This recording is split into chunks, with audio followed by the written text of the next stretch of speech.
क्या गधों के पास दिमाग नहीं होता? अगर गधों के पास दिमाग होता है तो उसका प्रयोग क्यों नहीं करते? कितनी सत्य बात है ये। आओ इस कहानी के माध्यम से हम आपको समझाते हैं। दोस्तों, अगर अपनी औलाद को बिगड़ता हुआ देखना नहीं चाहते, अगर आप चाहते हो कि हमारी औलाद कभी जीवन में संकट में ना पड़े, तो इस कहानी को एक बार जरूर टाइम निकाल करके सुना देना और आप सुन लेना। क्योंकि लोग कहते हैं ना कि गधाओं के पास दिमाग नहीं होता।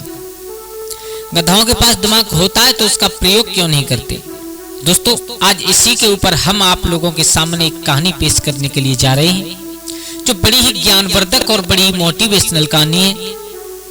इस कहानी से हमें बहुत कुछ शिक्षाप्रद बातें सुनने के लिए मिलेंगी और ये बड़ी ही प्रेरणादायक कहानी है। दोस्तों, तो स्वागत है आप लोगों का हमारे गजब ज्ञान यूट्यूब चैनल में। कहानी प्रारंभ करने से पहले आप लोगों से एक निवेदन करूंगा कि अगर आप हमारे गजब ज्ञान यूट्यूब चैनल पर नए दर्शक मेहमान बंधु बनकर के आए हैं, तो प्लीज हमारे चैनल को सब्सक्राइब करें, एक प्यारा सा लाइक करें और कमेंट बॉक्स में अपनी राय जरूर देकर के जाएं। दोस्तों, वीडियो को पूरा जरूर देखना, क्योंकि जब तक आप लोग पूरा नहीं देखोगे तब तक कोई बात समझ में नहीं आएगी। और हम लोग इतनी मेहनत करके वीडियो बनाते हैं, शायद आप लोग सुनोगे नहीं, आधा अधूरा ज्ञान खतरनाक साबित होता है, तो हमारे सब किए धराए पर पानी फिर जाएगा। हाँ दोस्तों, हमारे लिए नहीं तो अपने लिए एक बार जरूर वीडियो को पूरा देखें। चलो आ जाओ, आप लोगों का समय ज्यादा बर्बाद ना करें, क्योंकि इस समय बड़ा अनमोल हुआ करता है। दोस्तों, कहानी की तरफ गौर करते हैं। किसी जंगल में एक जंगल का राजा शेर रहा करता था। तो आप लोग जानते हो कि ये एक बुढ़ापा एक अभिशाप हुआ करता है। बुढ़ापे में चाहे इंसान हो चाहे जानवर हो, जब उसके ऊपर चौथापन आता है, जब उसके ऊपर बुढ़ापा आता है, तो हाथ पैर काम करना बंद कर देते हैं, शरीर पर झुर्रियां पड़ जाती हैं। बुढ़ापा सुंदरता को खा जाता है, बुढ़ापा ताकत को खा जाता है, बुढ़ापा भय को खा जाता है, बुढ़ापा सब कुछ खा जाता है। तो दोस्तों, जंगल का राजा और बूढ़ा हो चला था। इतना बूढ़ा हो चला था, इतना बूढ़ा हो चुका था, उसका शरीर इतना काम नहीं करता था कि वो दौड़ करके किसी का शिकार कर ले। ध्यान देना सब लोग, बहुत ही मोटिवेशनल कहानी है। दोस्तों, इतना बूढ़ा हो चुका था कि वो दौड़ करके शिकार करने में असमर्थ था। जब कई दिनों से भूखे निकल गए, तो उसके दिमाग में एक विचार आया। उसने विचार किया, क्यों ना मैं अपनी सेवा के लिए किसी को रख लूं। तो उसने एक चालाक लोमड़ी को बुलवाया अपने पास, और उस लोमड़ी को अपने पास बुलवा करके कहा, देखो अब मेरा शरीर व्यर्थ हो चुका है। 2, 4, 6, 8 दिन, 1 महीना, यानी जितना भी समय है मेरे पास है, अब मैं शिकार कर नहीं सकता हूं, क्योंकि मेरा शरीर काम नहीं करता है। एक काम कीजिए, आप हमारे मंत्री बन जाइए। जंगल के कानून में जो आप कहोगी वो हम करेंगे, लेकिन उसके लिए आपको एक शर्त है वो लगानी पड़ेगी कि आप रोजाना एक जानवर बातों में देकर के मेरे पास लाया करोगे। बोले ठीक है। मेरे भैया लोमड़ी मान गई।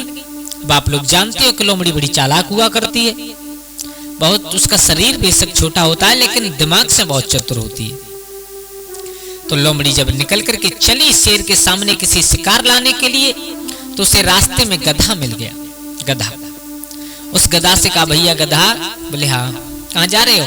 बोले अपने घर की तरफ जा रहा हूँ। बोले काम करो। बोले क्या? बोले तुम्हें आज महाराज ने, जंगल के राजा शेर ने बुलाया है, तुम्हें मंत्री बनाना चाहते हैं। गधा कहने लगा, ना ना ना, बिल्कुल ना है, हमें तो शेर से बहुत डर लगता है और हम उनके सामने नहीं जाएंगे, वो हमें पकड़ करके खा जाएंगे, हमें मार देंगे, हमें अपनी जान गंवानी पड़ेगी।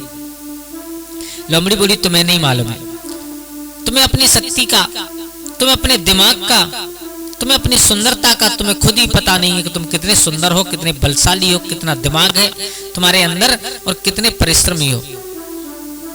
जंगल के राजा ने सोच समझ करके, देखो जंगल में इतने जानवर रहते हैं, लेकिन जंगल के राजा ने तुम्हें ही क्यों चुना? क्योंकि जंगल का राजा जानता है, हमारे महाराज शेर जानते हैं कि तुम्हारे जैसा कोई परिश्रमी जीव नहीं है, तुम्हारे जैसा चालाक नहीं है, तुम्हारे जैसा शरीर में हष्ट पुष्ट नहीं है। मेरे भैया उस लोमड़ी ने इतनी बातें बनाई, इतनी बातें बनाई कि वो गधा उस लोमड़ी की बातों में आ गया। ध्यान देना सब लोग, जब बातों में आ गया तो आगे आगे लोमड़ी, गुफा में अंदर जंगल का राजा शेर बैठा हुआ है, जिसका शरीर चौथे पन पर है। पीछे पीछे गधा चलता जा रहा है। गधा ने पूछा, बोले बहन कितनी दूर जाना है? बोले यही सामने गुफा है, उसी में हमारे महाराज बैठे। बोले ठीक है चलिए। आगे लोमड़ी पीछे गधा, चलते चलते उस गुफा के दरवाजे पर पहुंचे और दरवाजे में जैसे प्रवेश किया, एकदम जंगल के राजा ने झपट करके और उस गधा को मार करके जमीन पर डाल दिया, मार दिया। ध्यान देना सभी विद्वान मेरे भैया, जब मार करके डाल दिया, अब जंगल का राजा ने, उस शेर ने लोमड़ी का बहुत बहुत धन्यवाद किया। बोला आज तुम नहीं होती तो शायद हमें भूखा रहना पड़ता।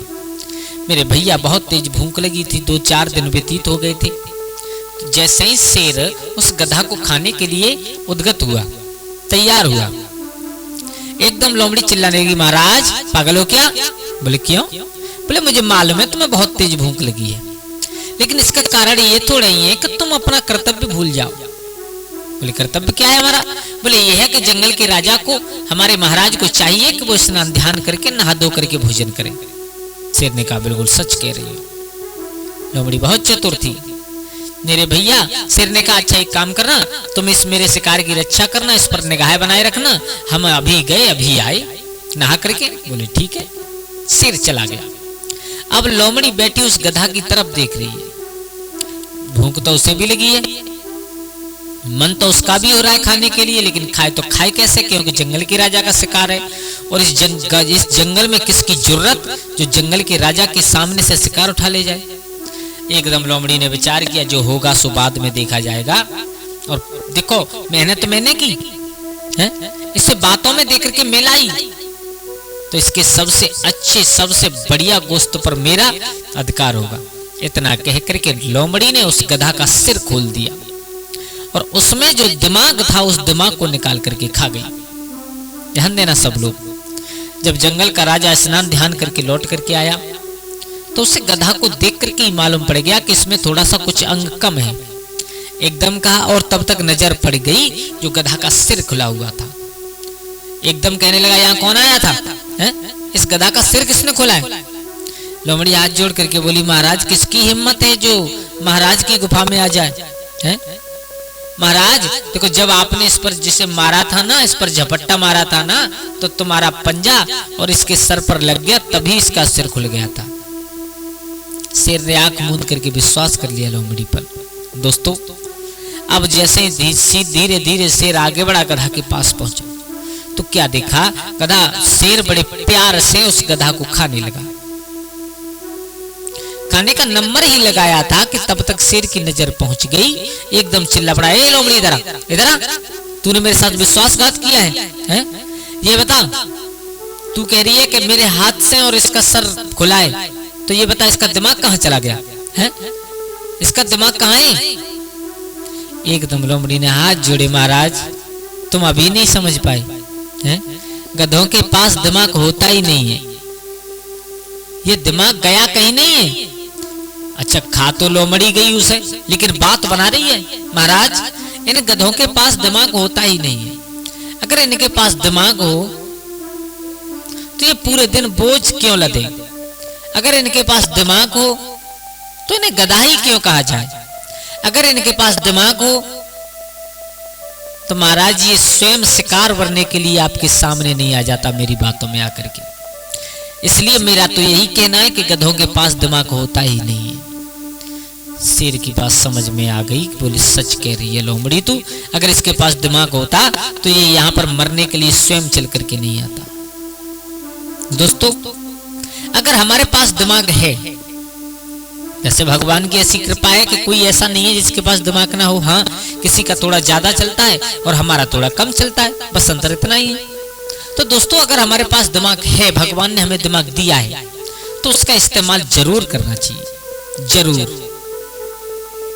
क्योंकि खाली दिमाग, अगर तुम दिमाग का इस्तेमाल नहीं करोगे तो खाली दिमाग शैतान का घर हुआ करता है।